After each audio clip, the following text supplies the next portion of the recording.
को praise the Lord. आज हम बात करेंगे कि जितने लोग मसीह में भक्ति के साथ जीवन बिताना चाहते हैं वे सब सताए जाएंगे। वचन कहता है, अगर हम पढ़ते हैं रोमियो 3:12 तो उसमें लिखा है, पर जितने प्रभु यीशु में भक्ति के साथ जीवन बिताना चाहते हैं वे सब सताए जाएंगे। भक्ति के साथ वे सब क्या सताए जाएंगे, किस प्रकार सताए जाएंगे, क्या क्या होगा उनके साथ, आज हम जानेंगे। सभी मसीहों को सताया जाएगा। यीशु हमें सिखाता है और हमें यह भी सिखाता है कि हमें उनसे डरना नहीं है, पहली बात, और परंतु क्या करना है, आनंद करना है। एक वचन देखेंगे मत्ती 5:10 लिखा है, धन्य हो जब धार्मिकता के कारण तुम्हें सताया जाता है। यानी अच्छे कामों के लिए, धार्मिक कामों के लिए अगर तुम्हें सताया जाता है तो यू आर अ ब्लेसिड, क्योंकि स्वर्ग का राज्य उन्हीं का है। ऐसे लोगों का ही तो स्वर्ग का राज्य है। धन्य हो जो मनुष्य मेरे कारण तुम्हारी निंदा करे। यीशु के कारण अगर तुम्हारी निंदा करते हैं तो यू आर अ ब्लेसेड।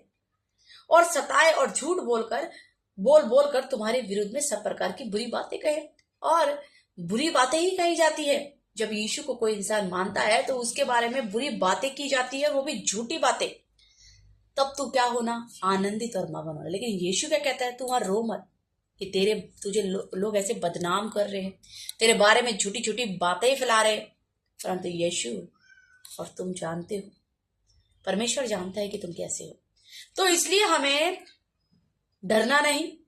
दूसरा, हमें रोना नहीं है, पछताना नहीं है, दुखी नहीं होना, परंतु परमेश्वर कहता है आनंदित और मगन हो, क्योंकि स्वर्ग में इसका प्रतिफल तुम्हारे पास है। धन्य हो तुम जब मनुष्य के पुत्र के कारण लोग तुमसे बैर करेंगे। धन्य हो तुम जब मनुष्य के पुत्र यानी यीशु मसीह के कारण तुमसे लोग क्या करेंगे, बैर करेंगे। कितने लोग हैं मसीह लोगों से बैर करते हैं, तभी तोड़फोड़ करते, मारते उन्हें। लूका 6:22 में लिखा हुआ है, और तुम्हें निकाल देंगे, तुम्हारी निंदा करेंगे और तुम्हारा नाम बुरा जानकर काट डालेंगे। ये सब चीजें सताव हमारे जीवन में आने वाला है। कब? जब यीशु मसीह को भक्ति के साथ अपने जीवन जो बताना चाहते हैं ना, उनके साथ। मरकुस 13:9, परंतु तुम अपने विषय में चौकस रहो, क्योंकि लोग तुम्हें महासभाओं में सौंपेंगे और मेरे कारण हाकिमों और राजाओं के आगे खड़ा किए जाओगे, ताकि उन्हें के लिए गवाही हो। और तुम्हें पकड़कर मेरे नाम के कारण राजाओं के सामने खड़ा किए जाओगे, ताकि उनके लिए गवाही हो। और परंतु इन सब बातों से पहले वे मेरे नाम के कारण तुम्हें पकड़ेंगे। किसके? यीशु के नाम के। अरे ये तो यीशु की आराधना करता है, ये तो यीशु को मानता है, पकड़ो इसको और सताओ, जो आज भी होता है और उस समय भी होता था। पकड़ेंगे और सताएंगे और पंचायतों में सौंपेंगे और बंदी घर में डलवाएंगे, राजा और हाकिमों के सामने ले जाएंगे। आज यही तो हो रहा है, उस समय भी होता था, आज भी हो रहा है और आगे होता रहेगा। तो डरने की जरूरत नहीं है। ठीक है, आज कितने पास्टरों को जेल में डाल दिया है, उल्टा इल्जाम लगा के, गलत। लेकिन परमेश्वर ने क्या बोला है, मगन हो, आनंदित हो, क्योंकि इसका फल परमेश्वर के पास है जो हमें देगा। ठीक है ना। और आगे लिखा है कि ये संकट आने वाले हमारे जीवन में भाई को भाई और पिता को पुत्र घात करने के लिए सौंपेंगे, और बच्चे माता पिता के विरुद्ध में उठकर उन्हें मरवा डालेंगे। सोचो, और मेरे नाम के कारण सब लोग तुमसे क्या करेंगे, बैर करेंगे। यानी इतनी ज्यादा प्रॉब्लम। एक यीशु पर विश्वास करने के लिए क्या हमें इतना सारा दुख उठाना पड़ेगा? जरूर उठाना पड़ेगा, क्योंकि अगर भक्ति के साथ जीवन जितने भी लोग जिएंगे ना यीशु में, वे सब सताए जाएंगे इसी प्रकार। और मेरे नाम के कारण सब लोग तुमसे बैर करेंगे, पर जो अनंत तक धीरज धरा रहेगा उसी का उद्धार होगा। किसका उद्धार होगा? जो अंत तक धीरज धरा रहेगा, पेशेंस, उसी का उद्धार भी होगा। तुम्हारे माता पिता और भाई और कुटुंब और मित्र भी तुम्हारे पकड़वाने वाले, यहां तक कि तुम में से कुछ को क्या करवा देंगे, मरवा डालेंगे। किसके नाम से? यीशु के नाम से। आज होता है ये सब चीजें, कितनी हम चीजें देखते हैं। यीशु के नाम से लोगों को उनके माँ भाई बहन भगा देते हैं, बेदखल कर देते हैं। इसने धर्म परिवर्तन कर लिया, इसका जीवन चेंज हो गया है, ये कुछ नहीं करता, उसे भगा देते हैं, डांट काट देते हैं घर से। यहां तक कि ये कहा जाता है कि तुम्हें कभी घर में पैर रखने की जगह भी नहीं दी जाती उनको। उनसे ऐसा प्रकार का सताव होता है, उसके अपने ही अलग हो जाते हैं। परंतु तुम्हारे, लेकिन परमेश्वर कहता है मेरे नाम के कारण सब लोग तुमसे बैर करेंगे, परंतु तुम्हारे सिर का एक बाल भी बाका नहीं होगा। हालेलुया। परमेश्वर कहते हैं तुम्हारे सिर का एक भी बाल भी बाका ना होगा। अपने धीरज से तुम अपने प्राणों को बचाए रखो। किससे? अपने धीरज से, अपने अंदर पेशेंस रखो, जिससे तुम अपने प्राणों को बचाओगे।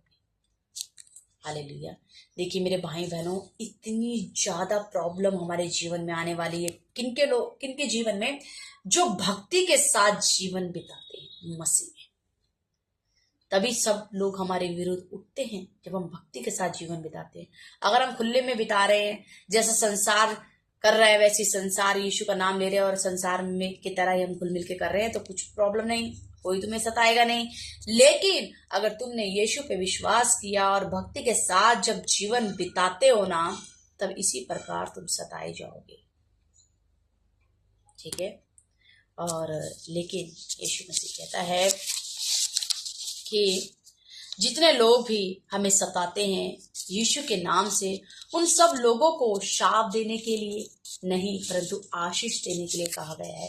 यीशु मसीह कहता है कि जितने लोग तुम्हें सताते हैं ना, तुम उन्हें श्राप मत देना।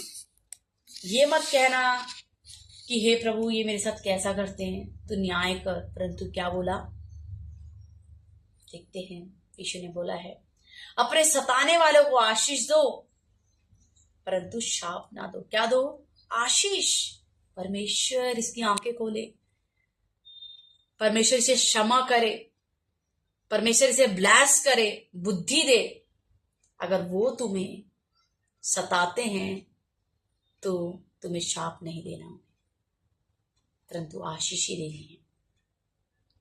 और लिखा है मत्ती 5:44, परंतु मैं तुम्हें ये कहता हूं कि अपने बैरियों से प्रेम रखो और अपने सताने वाले के लिए क्या करो? प्रार्थना। जो तुमसे बैर रखते हैं ना यीशु के नाम से, उनसे क्या रखो? प्रेम रखो, उनसे भी प्रेम रखो, नफरत मत करो। और अपने सताने वाले के लिए क्या करो? प्रार्थना करो। ये प्रभु ने बुद्धि दे, वह भी बदले, वह भी तुझे जाने, वह भी उस ज्योति को जाने। प्रभु मैं भी तो अंधकार में था। देखिए परमेश्वर ने पापियों से प्रेम किया, लेकिन हमारे पापों से नहीं। यीशु मसीह चाहता है, परमेश्वर पवित्र है और वह अंधकार से कोसों दूर है, और हमें अंधकार का जीवन नहीं जीना। परमेश्वर ने, हम पापी थे तब हमसे प्रेम रखा, लेकिन परमेश्वर ने हमारे पापों को बताया और हमने पश्चाताप किया, फिर वो सब छोड़ दिए, तो परमेश्वर हमसे हैप्पी होता है और हमारे जीवन में दिखता है। लेकिन मेरे भाइयों और बहनों, हम इतना सताए जाएंगे, उन सब चीज़ों के लिए तैयार रहना है हमें। और हमें इन सब चीज़ों के मद्देनजर रखते हुए हमें नफरत नहीं करनी, आशीष देनी है, परंतु और जो लोग सताते हैं उनके लिए प्रार्थना करना है। उनसे नफरत नहीं करना, उन्हें मारना नहीं, पीटना नहीं, परंतु परमेश्वर है जो हमारी लड़ाई खुद लड़ता है। परंतु हमें आशीर्वाद और प्रेम और प्रार्थना करना है। परमेश्वर इतना भला है कि अपने बच्चों के साथ इतना होते हुए भी वह दया करने वाला परमेश्वर है, अनुग्रह करने वाला। फिर भी वो कहता है कि तुम उनको आशीष दो और प्रेम रखो और उनकी प्रार्थना करो। ऐसा भला परमेश्वर कहाँ मिलेगा? कहीं भी नहीं। हमने तो ढूंढा भी नहीं, फिर भी परमेश्वर ने हमें ढूंढा और चुन लिया। सभी को क्या मसीह।